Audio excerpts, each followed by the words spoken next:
ഗാസയിലെ 1,00,000-ഓളം ജീവനുകളെയാണ് ഇസ്രയേൽ സൈന്യം നിഷ്കരുണം കൊന്നു തള്ളിയിരിക്കുന്നത്.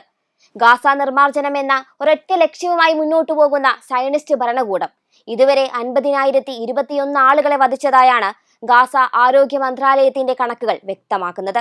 1,13,274 പേർക്ക് പരിക്കേൽക്കുകയും ചെയ്തിട്ടുണ്ട്.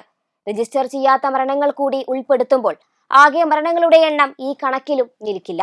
കൊല്ലപ്പെട്ടവരിൽ 17,000-ഓളം കുഞ്ഞുങ്ങളാണുള്ളത്. 11,000 പേരെ കാണാതാവുകയും ചെയ്തിട്ടുണ്ട്. ഖാൻ യൂനിസിലെ നാസർ ആശുപത്രി ലക്ഷ്യമിട്ട് ഇസ്രയേൽ സൈന്യം നടത്തിയ ആക്രമണത്തിൽ ഹമാസ് നേതാവ് ഇസ്മായിൽ ബർഹൂം ഉൾപ്പെടെ 2 പേർ കൊല്ലപ്പെട്ടിരുന്നു. ഗാസയിലെ അൽ മവാസിയിലെ ഒരു ടെന്റിൽ ഇസ്രയേൽ സൈന്യം ബോംബിട്ട് ഹമാസിന്റെ പൊളിറ്റിക്കൽ ബ്യൂറോയിലെ 2ാമത്തെ അംഗമായ സലാഹൽ ബർദാവ്ലിനെ കൊലപ്പെടുത്തിയതിന് മണിക്കൂറുകൾക്ക് ശേഷമാണ് അദ്ദേഹത്തിന്റെ കൊലപാതകം. മരണസംഖ്യ ഉയരുമെന്ന് തന്നെയാണ് ആരോഗ്യ മന്ത്രാലയം അറിയിക്കുന്നത്. ഖാൻ യൂനിസിലും റഫേലുമായി കഴിഞ്ഞ ദിവസങ്ങളിൽ നടന്ന ആക്രമണത്തിൽ 46 പേർ കൊല്ലപ്പെട്ടിരുന്നു. 2ാം ഘട്ട വെടിനിർത്തലിലേക്ക് കടക്കാൻ കൂട്ടാക്കാതെ സർവരെയും കൊന്നുതള്ളി ഗാസയെ ഒരു ശവപ്പറമ്പാക്കുക എന്ന ഒറ്റ ലക്ഷ്യമാണ് ഇസ്രയേലിനും പ്രധാനമന്ത്രി ബെഞ്ചമിൻ നെതന്യാഹുവിനുമുള്ളത്.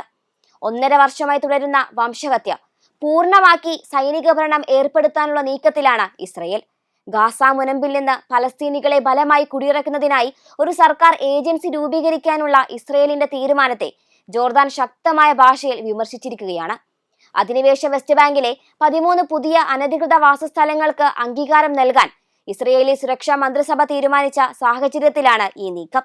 ഈ നടപടികളെല്ലാം സാധുവല്ലെന്നും അന്താരാഷ്ട്ര നിയമത്തിന്റെയും അന്താരാഷ്ട്ര മാനുഷിക നിയമത്തിന്റെയും നഗ്നമായ ലംഘനത്തെ പ്രതിനിധീകരിക്കുന്നുവെന്നും പലസ്തീനികളെ അവരുടെ അധിനിവേശ ഭൂമിയിൽ നിന്ന് നിർബന്ധിതമായി കുടിയിറക്കിയതിന്റെ കുറ്റകൃത്യമാണെന്നും ജോർദാൻ പറഞ്ഞു.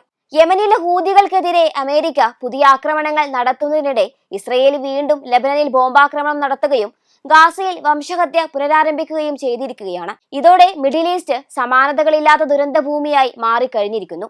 സഹായ വിതരണം ഉൾപ്പെടെ നിയന്ത്രണം ഏറ്റെടുത്ത് സൈന്യം നേരിട്ട് നടത്തുന്ന പദ്ധതി അമേരിക്ക ഉന്നത നേതൃത്വവുമായി ചർച്ച ചെയ്യുമെന്ന് മുതിർന്ന ഇസ്രയേൽ ഉദ്യോഗസ്ഥരെ ഉദ്ധരിച്ച ടൈംസ് ഓഫ് ഇസ്രയേൽ റിപ്പോർട്ട് ചെയ്തു. അമേരിക്കയുടെ ദേശീയ സുരക്ഷാ ഉപദേഷ്ടാവ് മൈക്ക് വാൾസ്, രഹസ്യാന്വേഷണ പ്രതിരോധ നയതന്ത്ര വിഭാഗം ഉദ്യോഗസ്ഥർ എന്നിവരുമായി ഇസ്രയേൽ നയകാര്യമന്ത്രി റോൺ ഡെർമറാണ് ചർച്ച നടത്തുക.